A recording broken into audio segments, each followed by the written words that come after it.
Gold, trusted gold buyers. మీరు తాకట్టు పెట్టిన బంగారాన్ని విడిపించి ఈ రోజు ఉన్న మార్కెట్ ధరకు కొనబడను.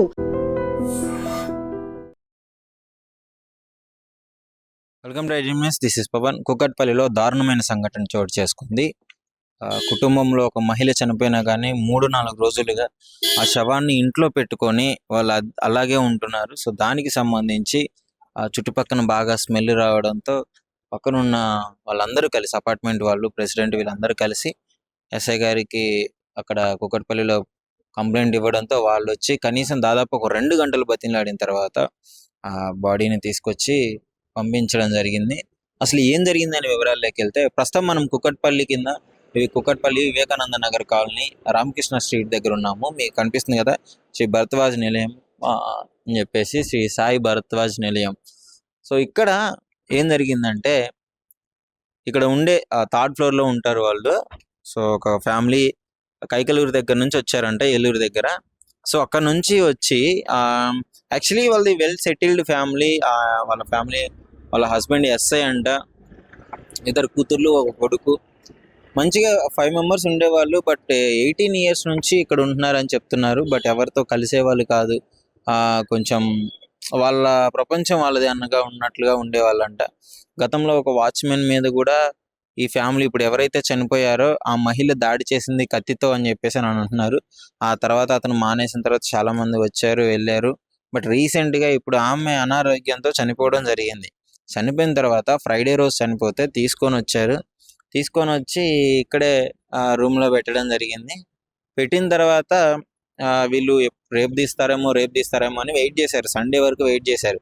సండే కూడా అవ్వకపోవడంతో కంప్లైంట్ ఇస్తే, సండే రోజు శివరాత్రి అవ్వడంతో సరే నెక్స్ట్ డే మార్నింగ్ చూద్దాము అని చెప్పేసిన తర్వాత ఆ నెక్స్ట్ డే కూడా ఎంత డోర్లు కొట్టినా రాకపోవడంతో పోలీసు వాళ్ళు వచ్చి, అందరిని మీడియా వాళ్ళు రావడం, వాళ్ళని తీసుకుపోవడం జరిగింది. వాళ్ళ గురించి తెలిసిన నిజాలు ఏంటి అంటే, ఎవరితో ఉండేవాళ్ళు కాదు, ఎవరిని పలకరించే వాళ్ళు కాదు. వాళ్ళు ఏదో ప్రార్థనలు చేయాలి అది ఇది అని చెప్పేసి ఆ శవాన్ని అలాగే ఉంచారు అని చెప్తున్నారు. బట్ వాళ్ళకి మెంటల్గా ఆ స్టెబిలిటీ లేదు అని క్లియర్గా అర్థమవుతుంది. సో ఎవరితో ఉండేవాళ్ళు కాదు, వాచ్మెన్ పలకరించినా కానీ పలకరించే వాళ్ళు కాదు.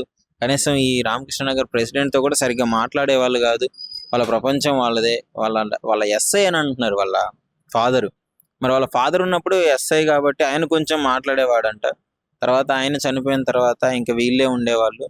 ఇంకో విషయం ఏంటంటే, 15 ఇయర్స్ నుంచి రెంట్ కూడా ఇవ్వట్లేదు అని చెప్తున్నారు. 15 ఇయర్స్ నుంచి రెంట్ ఇవ్వకుండా ఆ ఓనర్ ఎప్పుడు వచ్చినా కానీ ఓనర్ని బెదిరించడము, ఓనర్తో గొడవలు పడడము, ప్రెసిడెంట్కి చెప్తే మీరు పోలీస్ స్టేషన్లో చెప్పుకోండి, ఇది మేమేం సాల్వ్ చేయలేని పరిస్థితి అని చెప్పడం.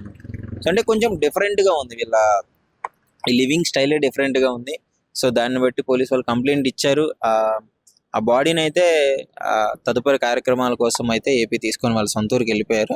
మీరు లాక్ వేసిన పద్ధతి కూడా చూడొచ్చు. మొత్తం ఏదో గొలుసులు కట్టేసి ఏదో డిఫరెంట్గా లాక్ అన్ని వేసుకొని వెళ్ళిపోయారు. మరి చూడాలి మళ్ళీ వస్తారా లేదా, వీళ్ళు మళ్ళీ వస్తారంట అని చెప్పేసి అని అంటున్నారు. ఆ రెండు కూడా క్లియర్ చేయలేదు. కానీ చాలా దారుణమైన ఘటన. మరి వీళ్ళు నిజంగా మెంటల్ స్టెబిలిటీ లేదా, లేకపోతే ఏంటి పరిస్థితి అనేది పోలీస్ వాళ్ళు ఇక చెప్పాల్సింది. సో ప్రస్తుతం మనతో కాలనీ ప్రెసిడెంట్ ఉన్నారు. అసలు వాళ్ళు ఎక్కడి నుంచి ఉంటున్నారు, ఏంటి, వాళ్ళ పరిస్థితి ఎలా ఉండేది అన్నది అడిగి తెలుసుకుందాం. సార్ నమస్కారం. సార్ నమస్తే సార్, మీ పేరు? Janampalli Purandhar Reddy, Ramakrishna welfare association president, కాలనీకి, వివేకానంద నగర్ డివిజన్, రామకృష్ణ వీధి. సార్ ఏంటి సార్ ఇన్సిడెంట్? అంటే చనిపోయిన తర్వాత 4 రోజుల వరకు డెడ్ బాడీని ఇంట్లో ఉంచుకోవడము, అంటే గతంలో వాళ్ళ బిహేవియర్ ఎలా ఉండేది? వాళ్ళు అంటే మనుషులు ఎవరితోనో కలిసేవాళ్ళు కాదు. సొసైటీలో ఎవరితోనో కలిసిపోయేవాళ్ళుగా కారు. వాళ్ళు ఏంటంటే చనిపోయి 4 రోజులు అయింది. డెడ్ బాడీని తీసుకొచ్చి ఇక్కడ పెట్టి తీస్తామని చెప్పారు. మాకు సండే రోజు ఈ కాలనీ, ఈ అపార్ట్మెంట్ వాసి రాజు అని నాకు ఇంటిమేషన్ ఇచ్చాడు ప్రెసిడెంట్గా. చేస్తే నేనేమన్నానంటే, ఆ రోజు శివరాత్రి పండుగ ఉందయ్యా, ఓకే అని నిన్న మార్నింగ్ నుంచి ఉదయం 10 గంటల నుంచి పోలీసు అధికారులకు మననే సండే రోజు తెలియజేసి అధికారులకు, పోలీసు అధికారులకు, మున్సిపల్ డిపార్ట్మెంట్, మీడియా వాళ్ళకి అందరికీ చేసాము. నిన్న ఉదయం 9 గంటల నుంచి అందరూ వచ్చారు. 10 గంటల నుంచి వచ్చేసి నిన్న సుమారు ఒక 10 మంది పోలీస్ అధికారులు కానీ, మీడియా మిత్రులు కానీ, తర్వాత మున్సిపల్ అధికారులు కానీ, అదేవిధంగా కాలనీ సొసైటీ మా కమిటీ మెంబర్స్, కాలనీ వాసులు కూడా అందరూ వచ్చారు. అంటే ఏంటి అంతమంది చెప్పే వరకు తీయకపోవడానికి గల కారణం ఏంటంటారు? అంటే వాళ్ళు మానసిక స్థితి బాగుండదు. వాళ్ళు ఒకటి చెప్తే ఇనే రకం కాదు. వాళ్ళు మేము తీస్తాము, మాకు కొన్ని పూజలు ఉన్నాయి, అది ఉందని చెప్పారు. పూజలు అంటే వాళ్ళు క్రిస్టియన్స్, మేము కొన్ని ప్రార్థనలు చేయాలా, మాకు మినిమం 4-5 డేస్ ఉంచాలనే విధంగా మాట్లాడారు. ఇంటిలో ఎక్కడ 4 రోజులు చనిపోయిన తర్వాత లేదు, వాళ్ళు ఏదో మెంటల్ గా ఏదో ఇబ్బంది పడి ఉంటారు. అదే చెప్పాను కదా, వాళ్ళు ఎందుకంటే మెంటల్ గా కొద్దిగా కరెక్ట్ పర్సన్స్ గారు. వాళ్ళు ఎవరితోనూ కూడా కాలనీలో దాదాపు 18 సంవత్సరాల నుంచి ఉన్నారు. 18 ఇయర్స్ నుంచి ఉన్నారు. ఎవరితోనో మాట్లాడరు. కాలనీ ప్రెసిడెంట్ నాతో కూడా మాట్లాడరు. గతంలో వాళ్ళ అంటే ఇప్పుడు ఆ చనిపోయిన అమ్మాయి వాళ్ళ ఫాదర్ ఉండే, అతను రిటైర్డ్ పోలీస్ ఆఫీసర్, ఎస్ఐగా. ఎస్ఐ అయితే ఆయన అప్పుడప్పుడు మాట్లాడేవాడు. ఇంకా ఆయన చనిపోయినాక వీళ్ళు ఎవరితోనో కలిసేవాళ్ళు కాదు, మాట్లాడేవాళ్ళు కాదు. గతంలో కూడా వీళ్ళు మాట్లాడే వ్యక్తులు గారు. ఒక ఎస్ఐ ఒక్కడు కొద్దిగా మా సార్ అని ప్రెసిడెంట్ గాని మనతో వచ్చి మాట్లాడుతుంటే 2 ముచ్చట్లు వెళ్ళిపోయేవాడు. అంటే ఎంతమంది ఉంటారు మొత్తం ఫ్యామిలీ? వాళ్ళు అంటే ఇప్పుడు నలుగురు అంటే ఎస్ఐ గారు చనిపోయాడు. తల్లి తండ్రి చనిపోయాడు. 2 అమ్మాయిలు, ఒక అబ్బాయి. ఒక అమ్మాయి కూడా చనిపోయింది. ఇప్పుడు 3 ఉన్నారు. ఒక కూతురు, ఒక కొడుకు, కూతురు ఉంది. చిన్న కూతురు ప్రస్తుతానికి చిన్న కూతురు చనిపోయింది. 4వ మెంబర్ లో ఒక చిన్న కూతురు చనిపోయింది. అది కానీ చిన్న కూతురు చనిపోతే అలానే పెట్టారు. అంటే రామదేవరావు హాస్పిటల్లో శుక్రవారం నాడు చనిపోయింది. హాస్పిటల్ అనే చనిపోయింది. అమ్మాయి అనారోగ్య పరిస్థితుల వల్లనే చనిపోయింది. వేరే డిసీజులు అంటే ఆమెకు అనారోగ్యమే. ఆమెకు ప్రస్తుతానికి బాగలేదు. చాలా రోజుల నుంచి చూపిస్తున్నారు. అక్కడ మోర్ దెన్ 15 డేస్ ఉన్నది రామదేవ్ హాస్పిటల్. చనిపోయినాక డెడ్ బాడీ తీసుకొచ్చి ఇక్కడనే పెట్టుకొని అందరు ఏమనుకున్నారంటే తెల్లారే చేస్తారు, బంధువులు వాళ్ళు వీళ్ళు వస్తారని చూసాము. వాళ్ళు ఏం చేశారంటే ఎవరు చెప్తలేరు, లాక్లు వేసుకొని వెళ్ళిపోయారు. మొన్న సండే రోజు నైట్లో వేసుకొని పోయారు. ఉదయం మేము వచ్చాము, రాలేదు. వాళ్ళు 11:30కు వచ్చారు. అప్పుడు పోలీస్ ఆఫీసర్లను పిలిచి మున్సిపల్లోను మీడియా వాళ్ళు అందరూ వచ్చేసి ఇక్కడ ఉండటంలో వాళ్ళు మా ఎస్ఐ చంద్రశేఖర్ గారు కనీసం అంటే 2.5 గంటలు వారితో చర్చించి వాళ్ళకి అన్ని నచ్చజెప్పి మాట్లాడి అప్పుడు ఇక్కడికి వెళ్ళి శవాన్ని తరలించడం జరిగింది. మనీ ప్రాబ్లం ఏమన్నా ఉందా? మనీ ప్రాబ్లం కూడా ఏం లేదు. ఏదైనా ఉంటే మేము హెల్ప్ చేస్తామని కూడా చెప్పాం. అమ్మ మేము హెల్ప్ చేస్తా ఉన్నాం, వాళ్ళు మాకు వద్దండి అన్నారు. కాకపోతే వాళ్ళ మానసిక స్థితి కరెక్ట్ లేదు. ఒకరు చెప్తే ఇన్న రకం కాదు. వాళ్ళంతా మాకు దేవుడు అది చెప్తాడు, ఇది చెప్పాడు అని ఆ విధంగా చెప్తుంటారు. కాబట్టి ఇక మనం కూడా వాళ్ళు ఏమనంటే అందరి మీద ఇట్లా కొట్లాడడానికో తిట్టడానికో ఈ వాచ్మెన్ కూడా బెదిరించారు. గతంలో ఒక వాచ్మెన్ మీద కత్తితో దాడి చేయడానికి పోయారు. ఈ అబ్బాయి చచ్చిపోయిన పిల్ల వాళ్ళ కుటుంబ సభ్యులే. ఎవరు కలిస్తే వాళ్ళని తిట్టడం, అదే వాచ్మెన్ మీద కత్తి తీసుకొని పొడవటానికి పోవడం, బెదిరియటం. ఈయనను కూడా ఇవ్వలేదా మరి? పోలీసు వాళ్ళకి తెలుసు, చాలా సార్లు ఇచ్చిన వాళ్ళ అట్లే ఉంటది. చెప్పినప్పుడు కొద్ది రోజులు బాగానే ఉంటారు, తర్వాత యథావిధిగా ఇక దాని గురించి ఇక ముందైతే మాకేంటంటే దుర్వాసన వస్తుంది. ఇప్పుడు కాలనీల ప్రజలకు కానీ చిన్నపిల్లలు కానీ చాలా ఇబ్బందులు. ఇప్పుడు అపార్ట్మెంట్ వాసులు కూడా వాళ్ళు కూడా ఉదయం మాకు చెప్పారు, 4 వచ్చేసారి ఇట్లా ఉంది అని. మా యాక్షన్ తీసుకుంటామని విద్యా ప్రాతిపదిక మీద అందరిని పిలిపించి నిన్నంతా ఉదయం 9 గంటల నుంచి 3 గంటల వరకు ఉండి డెడ్ బాడీని వాళ్ళ స్వగ్రామమైన కైక్లూరు, గోదావరి జిల్లా, నిన్న 3 గంటలకి ఇక్కడికి వెళ్ళి పంపించే ఏర్పాటు చేసాం. ఓకే, సో మొత్తానికి ఇది అంటే మనీ ప్రాబ్లం అనుకుంటే వాళ్ళు అందరు రెడీ. నేను ఒకటే ఇస్తాను, దాని గురించి ఇబ్బంది ఏం లేదు. కానీ ఎస్ఐ ఫ్యామిలీ అని అంటున్నారు, బట్ ఈ విధమైన బిహేవియర్ మరి అంటే వాళ్ళు మానసిక స్థితి వాళ్ళకి ఏంటంటే పెళ్లిళ్ళు కాలేదు, వాళ్ళకు ఎవరికి కాలేదు. మొత్తం మోర్ దెన్ 50 ఇయర్స్ ఉన్నారు. ఇప్పుడు అమ్మాయి చనిపోయింది 42 ఇయర్స్. తర్వాత వాళ్ళ సిస్టర్ కు 45, వాళ్ళ బ్రదర్ కు 48. అట్లా అందరు ఏజ్డ్. వాళ్ళు పెళ్లిళ్ళు కాలేదు, ఏం కాలేదు. మళ్ళీ చదువుకున్న వాళ్ళే, మంచిగా ఇంగ్లీష్ ఆల్మోస్ట్ ఎవ్రీథింగ్ ఈజ్ మంచిగా మాట్లాడటం చేయడం బాగానే ఉంటారు. కాకపోతే వాళ్ళ మానసిక పరిస్థితి బాగలేదని మేము అనుకుంటున్నాం. ఎందుకంటే జనాలలో కూడా ఎవరితోనూ కలవరు. ఈవెన్ అపార్ట్మెంట్ లో కూడా ఎవరితోనా మాట్లాడారు. వాచ్మెన్ కు మాట్లాడేది లేదు. చెత్త కూడా తీసుకొచ్చి కింద పెడితే వాడు చెత్త వేసుకోపోతాడు. వాళ్ళు ఎలాంటి డబ్బులు కూడా చెల్లించారు. అట్లనే ఉంది, అదే విధంగా నడుస్తుంది. వాళ్ళు ఎవరితో జనజీవన స్రవంతిలో కలవరు. వాళ్ళంతా వాళ్ళదే ఏమనంటే మాకు దేవుడు ఈ విధంగా ఉంది అని చెప్పుకుంటూ వాళ్ళు వెళ్తుంటారు. మనం కూడా ఎవరు కలిసి మాట్లాడటానికి కూడా ట్రై చేయం. ఎందుకు వాళ్ళతో చేస్తే ఇక లేనిపోని అని అంటారు. వాళ్ళు ఉంటారు, వాళ్ళ పని వాళ్ళు చేసుకొని పోతారు అనే విధంగా ఉన్నాం. రెంట్ కూడా ఇచ్చేది లేదు. అది నాకు తెలిసినంత రెంట్ కూడా ఇస్తలేరు 15 years నుంచి. వాడు వచ్చినప్పుడు వాడిని బెదిరియటం ఏదో రకంగా ఎన్ని ఇయర్స్ నుంచి?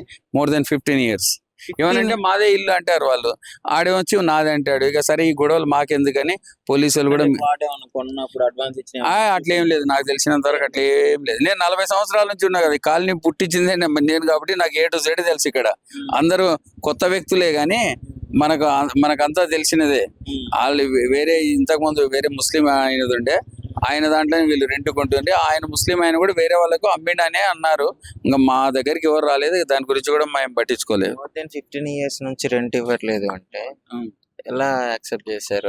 అంటే ఇప్పుడు వాళ్ళు ఏదనంటే ఇదే ఇది సొంతం బెదిరించడం, ఇది మాదే అని, ఇల్లు మాదే అని సొంతం. వాళ్ళు ఏమంటారంటే ఇల్లు మాది, నీకెందుకు ఇస్తాం అనే ధీమలు ఉన్నారు. వాళ్ళు కూడా గతంలో కంప్లైంట్ చేశారు, బాబు దాంట్లో ఇన్వాల్వ్ కావు మేము, అది మీ పర్సనల్ ఇష్యూ, మీరు ఏదైనా ఉంటే కోర్టు ద్వారా కానీ పోలీస్ డిపార్ట్మెంట్ ద్వారా మీరు పరిష్కరించుకోండి, మేము ఇన్వాల్వ్ కావని చెప్పాము హౌస్ ఓనర్ కు చెప్పేసాం. వీళ్ళు ఏమంటారంటే మాదేనంటారు, అతను నాదంటారు. సరే మీరు తెలుసుకోండి అని చెప్పాము. అది సో ప్రస్తుతం మనకి వాచ్మెన్ గారు కూడా ఉన్నారు. వాచ్మెన్ తో ఇంతకు ముందు కూడా ఇష్యూ అయింది ఏదో చెప్తున్నారు, ఒకసారి ఆల్రెడీ తెలుసుకున్నారు. ఏమైందండి, ఏంటి, వాళ్ళు ఎలా ఉంటారు? మీతో ఎప్పుడన్నా మాట్లాడారు? సరే ప్రెసిడెంట్ గారు అంటే మోస్ట్లీ కలవరు, కానీ మీరు ఎప్పుడు ఇక్కడే ఉంటారు కదా. ఇప్పుడు ఎక్కడ ఉన్నా సరే సార్, మీరు నేను అసలు వాళ్ళతో మాట్లాడను, వాళ్ళు నాతో మాట్లాడకపోయినా సరే ఒకసారి పలకరించాను. పలకరించే మనుషులు చూసి ఎర్రగా చూసింది. ఎర్రగా చూస్తే అంటే పలకరించామని కోపంగా చూసి మాట్లాడకుండా నేను తగ్గిపోయి ఇంకా మాట్లాడుకుంటా నేను వచ్చిన తర్వాత నేను పక్క వెళ్ళిపోవడం కానీ, నేను మామూలుగా సైడ్కి వెళ్ళిపోవడం కానీ, వాళ్ళు వస్తే అసలు ఇంట్లోకి వెళ్ళిపోవడం ఉండవు అక్కడ బయట. భయపెట్టడం ఏముందండి, అది ఇద్దరు మంచి ముందు అందరూ చెప్తున్నారు, ఇక్కడ అందరూ మాట ఆలకించాలి కదా మనం. దాని గురించి నేను బయటికి సైడ్ అయిపోయి పక్కన ఉండమను. ఈ చనిపోయిన విషయం మీకు ఎప్పుడు తెలిసింది? అంటే వాళ్ళు అలానే ఉంచారని శుక్రవారం నాడు 5 గంటలకి అప్పలస్ మీద తీసుకొచ్చారు. తీసుకొచ్చి ఇక్కడ ఆఫ్ చేశారు గేట్ ముందు. ఆఫ్ చేస్తే దాని మీద సర్జరీ ఉండదు కదా, దాని మీద తీసుకొచ్చారు లోపలికి. నేను ఇంట్లో గేట్ వచ్చింది అని నేను బయటకు వచ్చాను. బయటకు వచ్చి చూసి అడుగుదనుకున్నాను. అది ముందు మన కాస్త ఎలాగో చూసిన మన ఇవన్నీ మనం ఎందుకు అడగమని ఆ లోపల గేట్ గా దాటిన తర్వాత తెల్లగొడ్డ వేసి మొఖం మీద ఆ పైన ఇంట్లో నుంచి తీసుకొచ్చారు దుప్పడే. ఆ దుప్పటి తీసుకొచ్చి పైకి ఒక మూట కింద కట్టేసి పైకి మోసుకుపోయారు. అంబులెన్స్ డ్రైవరు వాళ్ళు ముగ్గురు మోసుకుపోయారు. చనిపోయిన 42 సంవత్సరాలు ప్రెసిడెంట్ గారు చెప్తున్నారు. మొత్తానికి అక్కడే ఉంచి ఆ స్మెల్ వస్తుందని చెప్పేసి అందరు కంప్లైంట్ ఇచ్చారు. కంప్లైంట్ మా ప్రెసిడెంట్ గారు ఇచ్చారు. మా ప్రెసిడెంట్ గారు అన్నీ అక్కడ కాడి నుంచి శివరాత్రి ఆ రోజు ఒక్క రోజు తీసి ఆ మాసం పొద్దున్న 9 గంటల కాడి నుంచి ఎక్కడ ఉన్నారో భోజనం గట్రా చేయకుండా మా ప్రెసిడెంట్ గారు. దాని గురించి సాయంకాలం 3 గంటల దాకా ఉన్నారు. అంటే చనిపోయిన విషయం కూడా అందరికి తెలుసు, తీసుకొచ్చినారు. సండే రోజే తెలుసు, ఆదివారం నాడు నాకు కంప్లైంట్ ఇచ్చారు, అప్పుడు తెలుసు. ఫ్రైడే తీసుకొచ్చారు అన్నారు కదా, వీళ్ళు ఎవరు మాకు చెప్పలేదు. సండే రోజు మనకు చెప్పారు. చెప్పగానే మనం పోలీస్ డిపార్ట్మెంట్ కానీ మరి మున్సిపల్ కానీ మీడియాకి కానీ తెలియజేసి చర్య తీసుకున్నాం. విద్యా ప్రాతిపదిక మీద మండే ఆ రోజు శివరాత్రి, ఆ రోజు అందరికి డిస్టర్బ్ అవుతుంది, ఇంట్లో పూజలు చేసుకుంటారు, ఎందుకులే అని గమ్ము ఉన్నాము. నెక్స్ట్ డే మార్నింగ్ స్టార్ట్ చేసాం. ఇక క్లియర్ చేసి మధ్యాహ్నం దాకా ఉండి సుమారు 200 మంది అంతా ఉండి కంప్లీట్ చేసి పంపించే ఏర్పాటు చేసాం. Thank you.